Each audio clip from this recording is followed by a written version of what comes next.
Salut les amis et bienvenue encore une fois sur notre chaîne. C'est Dr Antonio Nyungeko, votre coach en entrepreneuriat, recherche et conseil.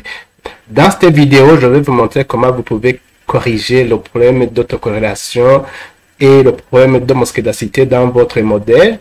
Des fois, quand vous réalisez un modèle à effet fixe ou un modèle à effet aléatoire, vous pouvez trouver que lors de l'évaluation, il y a un problème lié à l'autocorrélation et un problème lié à l'homoscédacité. Et alors, dans cette vidéo, je vais vous montrer comment vous pouvez corriger, surtout rendre vos élèves robustes pour corriger justement les coefficients.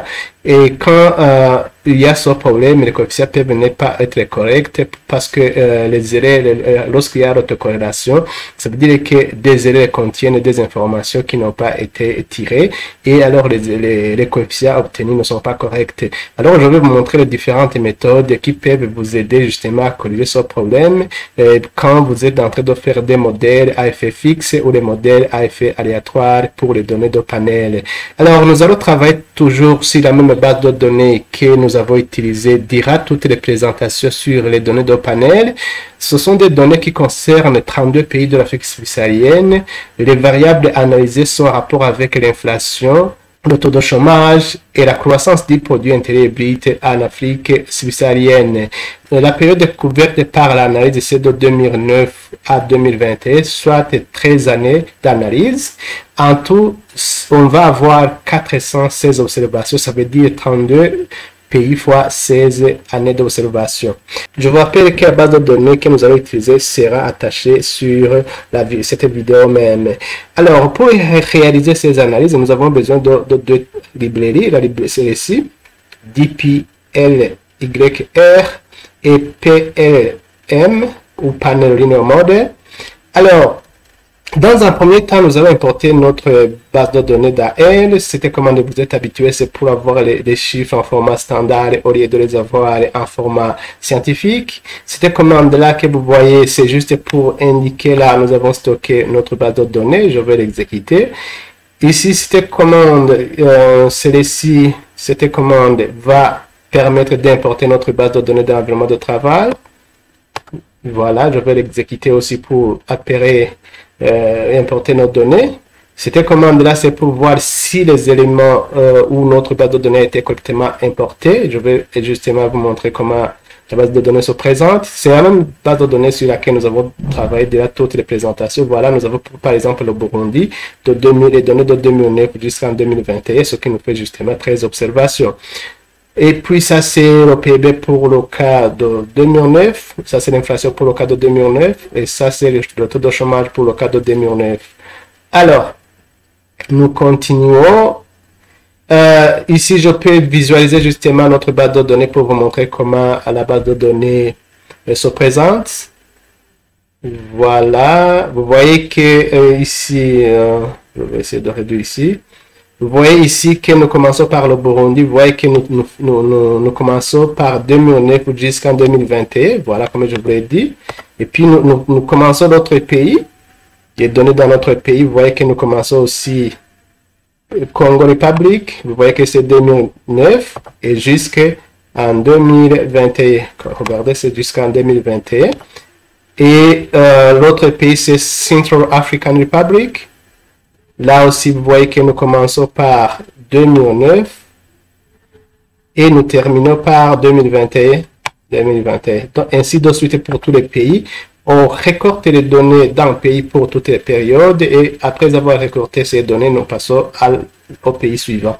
Donc voilà, c'est comme ça que la base de données se présente. Alors, pour tester, ou pour contrôler l'autocorrélation et pour contrôler l'homoscédacité, tout d'abord, il faut réaliser deux modèles. Parce que vous pouvez avoir choisi un modèle à effet fixe ou bien vous pouvez avoir choisi un modèle à effet aléatoire. Dans ce cas, nous vous montrons comment vous pouvez contrôler ces deux problèmes d'homoscédacité et de l'autocorrélation. Mais les commandes sont les mêmes, sauf que vous allez changer votre nom de modèle. Après avoir importé notre base de données, nous allons alors réaliser la base de données. Ça, c'est la base de données de panel. Création de la base de données de panel. Voilà, c'est la création de la base de données de panel avec cette commande. Ça, c'est ici. On a déjà fait ça dans les vidéos précédentes. Alors, je vous invite justement à vous abonner à notre chaîne pour ne pas rater les prochaines vidéos. Et je vous invite aussi de partager nos vidéos pour que les gens puissent apprendre. Alors, après avoir créé notre base de données, nous allons réaliser deux modèles. Le modèle AFF fixe, c'est celui-ci. Et le modèle AFF variable, c'est celui-ci. Ou la Fixed Effect Model, ça c'est le Random Effect Model. Je vais créer ce modèle. Et puis, je vais tester s'il y aurait le problème de mosquédacité et le problème d'autocorrélation. Et les commandes que je dois utiliser alors, vont dépendre du fait que il y a soit autocorrélation seulement ou le mosquédacité seulement, ou bien les deux en même temps. Alors, je vais d'abord réaliser ces modèles, mais il faut savoir que les commandes sont les mêmes, sauf que vous changez le nom du modèle. Voilà. Et sinon, dans les précédentes vidéos, je vous ai montré comment vous pouvez choisir entre le modèle AFF fixe et le modèle AFF aléatoire. Donc, les amis, vous n'allez pas utiliser les deux modèles en même temps. Si vous travaillez sur la base de données, le test de Haussmann va vous permettre de déterminer quel est le modèle que vous allez utiliser pour analyser l'effet de vos variables indépendantes sur la variable dépendante. Ne réalisez pas les deux modèles en même temps puisque ce test-là va vous montrer le modèle que vous devez utiliser. Ici, juste, ce sont des besoins de présentation, mais vous devrez travailler sur un seul modèle. Voilà. Après avoir réalisé les deux modèles ou le modèle, parlons du modèle, parce que vous allez travailler sur le seul modèle, vous allez tester pour voir si dans votre modèle, il y aurait l'autocorrélation, c'est-à-dire l'autocorrélation des erreurs ou des résidus. Donc voilà, nous allons utiliser le test de Liebman-Watson. On va voir qu'on peut utiliser des tests. Voilà l'hypothèse nulle, c'est qu'il n'y a pas d'autocorrélation. There is no cellular correlation. Voilà. Testons ici dans le modèle AFFX. Voilà le test. On va regarder la p-value. Si la p-value est inférieure à 5%, nous allons rejeter l'hypothèse disant qu'il n'y a pas de corrélation pour maintenir le fait qu'il y a l'autocorrélation. Et si la p-value est supérieure à 5%, nous n'allons pas rejeter le fait qu'il n'y a pas d'autocorrélation. Voilà, je vais exécuter. Vous voyez que la p-value est supérieure à 5%. Dans ce cas, nous ne rejetons pas l'hypothèse disant qu'il n'y a pas d'autocorrélation. There is no serial correlation. Voilà, ça c'était pour le modèle AFFX. Voyez aussi pour le cas du modèle AF aléatoire. Regardez, je vais l'exécuter. On va voir la p-value. Vous voyez que quand je réalise le modèle AF aléatoire, il y a un problème d'autocorrélation. Donc voilà, puisque la p-value est inférieure à 5%. Alors, ça c'est une façon de faire avec le test de Liebman-Watson. Voyons, utilisons un autre test. Voyons pour voir si on a les mêmes conclusions. Voilà, vous voyez que je travaille toujours sur le modèle AFFX. Vous voyez que je suis en train de travailler sur le modèle AFFX, mais je vais utiliser un autre test pour tester l'autocorrélation. Voilà, je vais l'exécuter. Vous voyez que la p-value est supérieure à 5%. Donc, avec ce test, dans le modèle AFFX, vous voyez qu'il n'y a pas d'autocorrélation. Et puis, je vais justement faire la même chose, mais cette fois-ci pour le modèle AF aléatoire. Voilà, je vais exécuter cette commande pour tester s'il y aurait l'autocorrélation. Vous voyez que la p-value est inférieure à 5%, donc nous rejetons l'hypothèse en disant qu'il n'y a pas d'autocorrélation. Pour dire que si jamais, pour notre cas, vous avez choisi d'utiliser le modèle AF aléatoire ou Random Effect Model, ça veut dire qu'il y a un problème d'autocorrélation. Mais souvenez-vous, si vous avez regardé les précédentes vidéos, vous avez vu que quand nous avons choisi pour notre base de données le modèle AF à utiliser, vous avez vu que nous avons choisi le modèle AF fixe. Donc, pour ici, le modèle AF aléatoire, c'est pour des raisons de présentation. Alors, notre test, c'est de réaliser le test de mosquédacité. Ici, je vais voir s'il y a la mosquédacité, c'est la constante de la variance autour des variables indépendantes. On a besoin de cette librairie, LMTest. Ici, alors je vais regarder. Voilà. Donc, vous voyez que le mosquédacité n'est pas rejeté puisque la p-value est supérieure à 5%. Alors, maintenant, nous allons contrôler alors. Nous allons vous montrer comment vous pouvez contrôler ce problème de mosquédacité et d'autocorrélation. Alors, si on trouve que dans votre base de données, vous avez le problème de mosquée-dacité, vous allez utiliser une commande. Donc, c'est cette commande-là. Ça. Si vous trouvez que dans votre modèle, il y a uniquement le problème de mosquée-dacité. Mais vous avez vu que pour votre base de données, pour nos données, ce problème n'existe pas. Mais vous pouvez trouver qu'il y a ce problème. Si alors vous voulez contrôler ce problème, voilà la commande que vous allez utiliser. Et quand vous faites ici, regardez ici, la fonction, vous allez normalement avoir la description de cette fonction parce que c'est une fonction qui est dans le package PLM, Panel Linear Model. Voyons. Je suis en train de vous montrer, voilà, ici je vais utiliser le PLM package. C'est pour voir la description de la fonction. Voilà la description de la fonction. Donc, c'est ici. Vous voyez, tout ce qui est description. Les types, les choix des modèles. Quand est-ce qu'on utilise white 1. Par exemple, vous voyez qu'ici, on dit que white 1. Regardez, je vais essayer d'agrandir. Vous voyez, par exemple, ici, on vous dit... vous voyez, quand on parle de Alelano, vous voyez, white is, regardez, white allows for general heteroscedasty, but no serial correlation. Vous voyez, le choix n'est pas le hasard. White day is white one, restricted to a common variance inside every group. Vous voyez, quand on parle de Alelano, qu'on va utiliser dans notre cas, Alelano allows a full general structure, heteroscedasty and serial correlation. Donc, vous voyez que quand il y a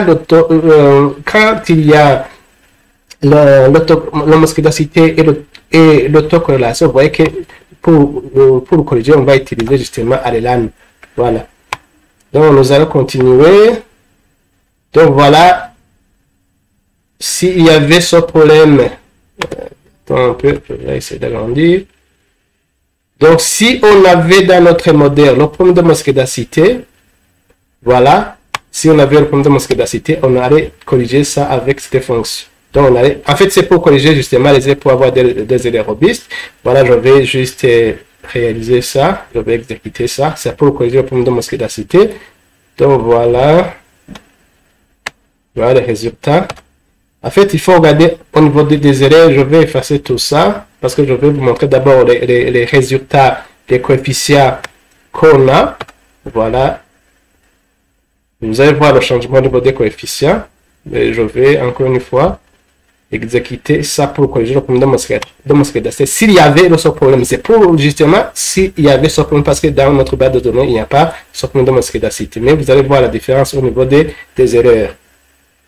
Regardez ici, vous voyez que dans le modèle corrigé, vous voyez que nous avons 0,13. Ici, par exemple, c'est 0,13. Mais quand on regarde là, vous voyez que les erreurs étaient de 0. Regardez, les 0,16. Maintenant, c'est 0. Regardez, c'est 0,13. Alors, ici, les erreurs, c'est 0,078. Mais ici, vous voyez que les erreurs, c'est de 0,074. Voilà. Ça, c'était pour corriger le problème de mosquédacité. Ça, c'est le modèle fixed effect ou le modèle AFFX.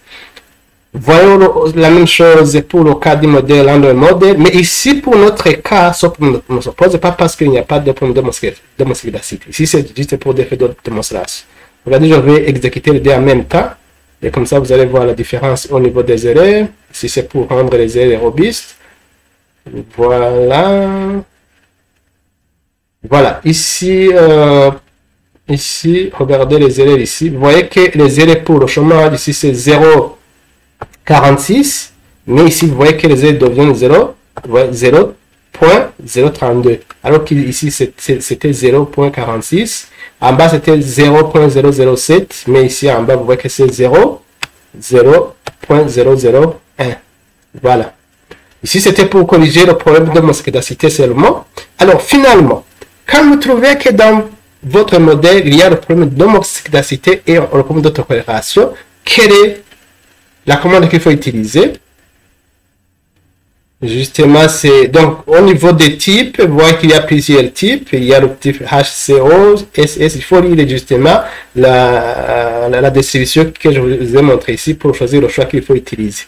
Alors, on nous a dit que le modèle Alelano, c'est celui qui admet les deux, la correction au niveau de l'autocorrélation et au niveau de l'homoscédacité. Alors, dans notre cas, on va utiliser celui-ci pour corriger le problème d'autocorrélation. Là aussi, je vais exécuter ça. Nous sommes dans le modèle AFFX. Et puis, alors, on va voir au niveau des coefficients comment ça va se présenter. Regardez. Voilà. Je vais afficher. Non, je vais tout supprimer. Ça, nous sommes dans le modèle AFFX. Mais je vous ai dit que c'est la même chose. Voilà, cette fois-ci, si on tient compte des deux, voilà les ailes ici, vous voyez que les ailes c'est 0,16. Ici, vous voyez que les ailes c'est 0,13. Ici, vous voyez que les ailes c'est 0,074. Ici, vous voyez que les ailes c'est 0,078. Voilà. Je vais faire la même chose pour le cas du modèle à effet aléatoire. Toujours, je vais faire la même chose. Voilà, c'est ça. Ça, c'est le summary du modèle pour voir les résultats du modèle. Et ça, c'est pour la correction du problème d'homoscédacité et du problème d'autocorrélation. Donc, je vais exécuter en même temps. Voilà. Mais attention, je vais retourner au niveau de la description pour voir le white 1, ce que ça admet, quand est-ce qu'on utilise le white 1. Le white, vous voyez ici, le white 1 allows for general heteroscedasty, but no serial cross correlation. Mais ici, nous avons le problème justement d'autocorrélation, mais il n'y a pas de problème d'homoscédacité. Nous continuons. White D is white 1 restricted to a common variance inside every group. Ça veut dire il n'y a pas de problème il n'y a pas de problème d'homoscédacité. Voilà. Voilà. Ici, Alelano allows a full general structure. Voilà. Donc, ça veut dire qu'ici, on doit utiliser justement ça. Alelano. Voilà. Donc voilà, nous allons exécuter. Donc c'est ça qu'on vient de faire. Alors je vais agrandir pour vous montrer alors les résultats. Donc au niveau des coefficients, au niveau des erreurs. Voilà, ici vous voyez que je vais essayer d'agrandir. Vous voyez que nous avons 0,46. Ici vous voyez que nous avons 0,32. Voilà. Donc c'est comme ça que vous pouvez traiter les problèmes d'homoscédacité. Vous voyez qu'il y a d'autres types. Donc il faut voir la description pour voir le cas que vous avez et voir le cas qui vous convient. Donc voilà les amis, c'était pour vous montrer comment vous pouvez traiter le problème d'homoscédacité et d'autocorrélation dans vos modèles à effet fixe ou à effet aléatoire. Donc, je pense que cette vidéo, justement, va continuer à la maîtrise de l'analyse des données de panel. Et si vous avez aimé cette vidéo, je vous invite à la liker et de la partager, afin de contribuer au partage des connaissances dans le monde. Merci pour votre visionnage. À la prochaine vidéo. Bye.